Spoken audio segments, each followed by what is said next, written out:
What is it that goes, I have to go after my dream? When is that moment? So I was 23 years old. I had just graduated college. I always knew I wanted to get into stand-up comedy.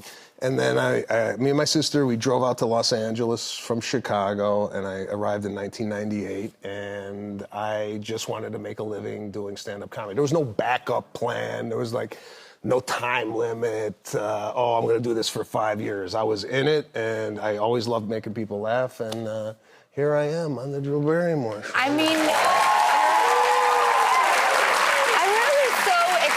to meet you, because I feel like the way people talk about you also is like this very proprietary, like you are theirs, there's a connection there. And what do you think it takes to be authentically yourself and keep people with you? Because it's a risk, you know? I'm honest when I talk about my comedy. I'm honest with my relationships, primarily my dad.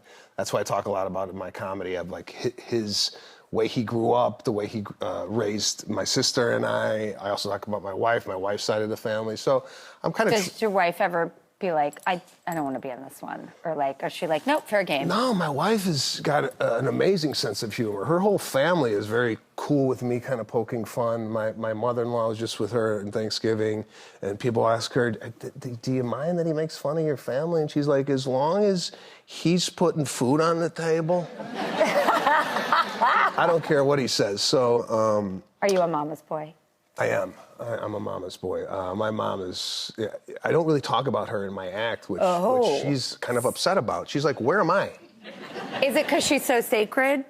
Yeah, for me. You know, like mom could do no wrong. I mean, plus my dad's a huge personality, so he just got a lot more to say and a lot more point of view. But my mom's kind of like just like, you know, sweet little mother. By the way, is it true that, like, turning 50, you had something about, like, well, I'm at 50, I've got X amount of time to go?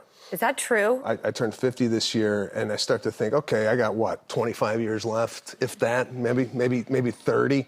I also feel like people are getting very greedy with life expectancy. Well, everybody thinks they're going to live to 130. 95. Yes, it's like you're the Smuckers or you didn't make it. Yeah, like people... If you didn't become a centurion and the blue zones isn't helping, it's making, I don't know, I feel a lot of pressure. There's a lot of pressure to live to 153 years old. Yes.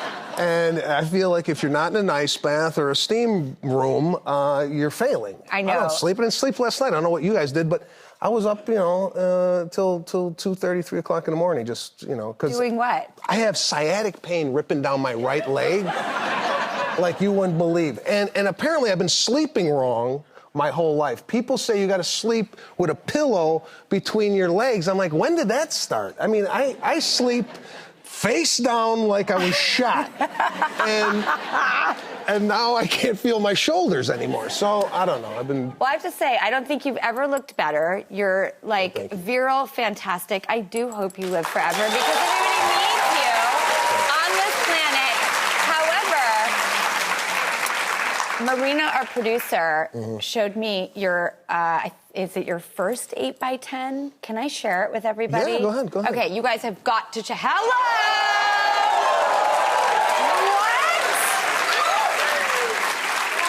This is... Was that from the portrait studio you were working at? No. This was actually off the side of a freeway in Chicago, where this photographer took me and said, we're gonna set you up on this with, like, I don't know, there's like corn stalks behind me. So that was it wasn't 8x10, that was an 8.5x11. I went so I could stand out in the pile. Oh my God, what's this? Is this the bigger you're one? standing out in that picture. If you're going into the comedy business or the porn industry, that 8x10 works either way.